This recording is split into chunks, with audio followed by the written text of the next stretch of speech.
sable à perte de vue, un soleil meurtrier, l'immensité jaune et aride du Sahara. Là, au milieu de l'étendue mystique, un cavalier foule à vive allure les dunes brûlantes du désert, emporté par un sentiment de liberté intense et d'exaltation infinie. Dans toute l'Algérie, on le connaît sous le nom de Si Mahmoud.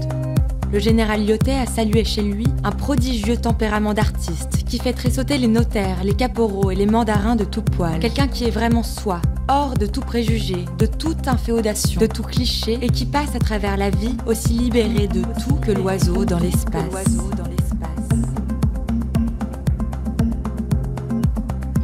Derrière Si Mahmoud se cache en réalité une jeune femme, une Russe de 27 ans, une reporter de guerre, une immense écrivaine. Elle s'appelle Isabelle Eberhardt.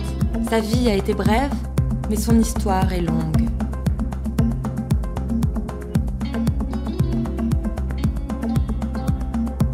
Cette histoire commence à Genève en 1877. La petite Isabelle grandit dans une villa étrange entre une mère russe neurasthénique et un beau-père anarchiste qui interdit à Isabelle et à ses frères de quitter la villa.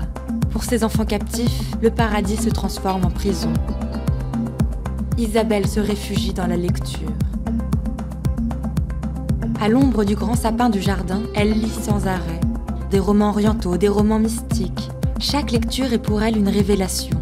Elle rêve d'Orient, elle s'imagine au milieu des sultans, des harems, des bains turcs. Elle se jure qu'un jour, elle partira, là-bas, en Algérie, là où les déserts de sable sont pareils à des mers d'or.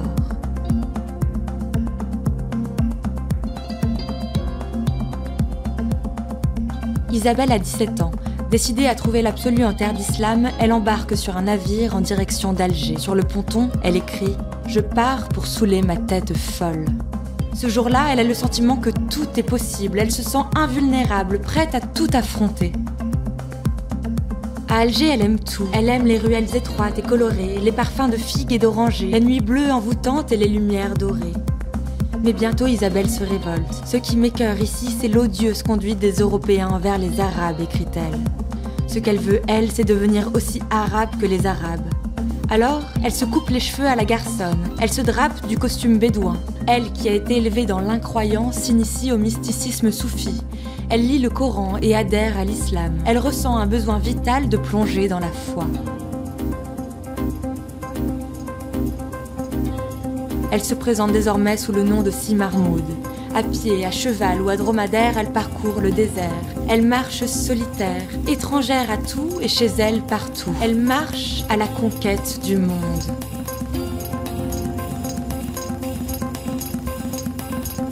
Dans la chaleur accablante du Sahara, au milieu des horizons en feu et des amandiers en pleurs, elle accède à des états seconds, des émotions puissantes. Elle se révèle à elle-même. Les étendues infinies l'inspirent, elle écrit sans cesse dans l'ombre chaude de l'islam. Il est des heures à part, des instants privilégiés où certaines contrées nous révèlent, dans une intuition subite, leur âme.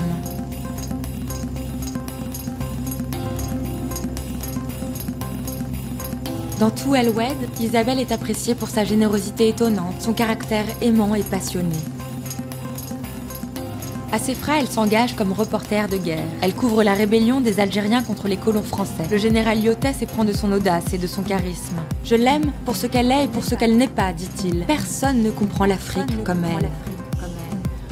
Le 21 octobre 1904, une crue subite recouvre d'un torrent furieux la ville de Sefra et envahit la maison d'Isabelle. Elle aurait le temps de s'enfuir, mais elle ne veut pas partir sans ses manuscrits. Dans le déluge d'eau et de boue, elle cherche désespérément ses feuillets. Elle se débat dans les courants, à bout de force, emportée par les flots puissants. Le général Lyautey lance ses hommes à sa recherche. 6 jours plus tard, le corps d'Isabelle est retrouvé, inanimé. Meurtri de douleur, Lyautey ordonne à ses hommes de retrouver les manuscrits. Dans les décombres boueuses, ils cherchent les précieuses pages. Les écrits sont là, éparpillés dans les ruines. La boue a recouvert certains mots, mais on parvient à déchiffrer des phrases. Dans l'ombre chaude de l'islam, des textes étrangement prémonitoires.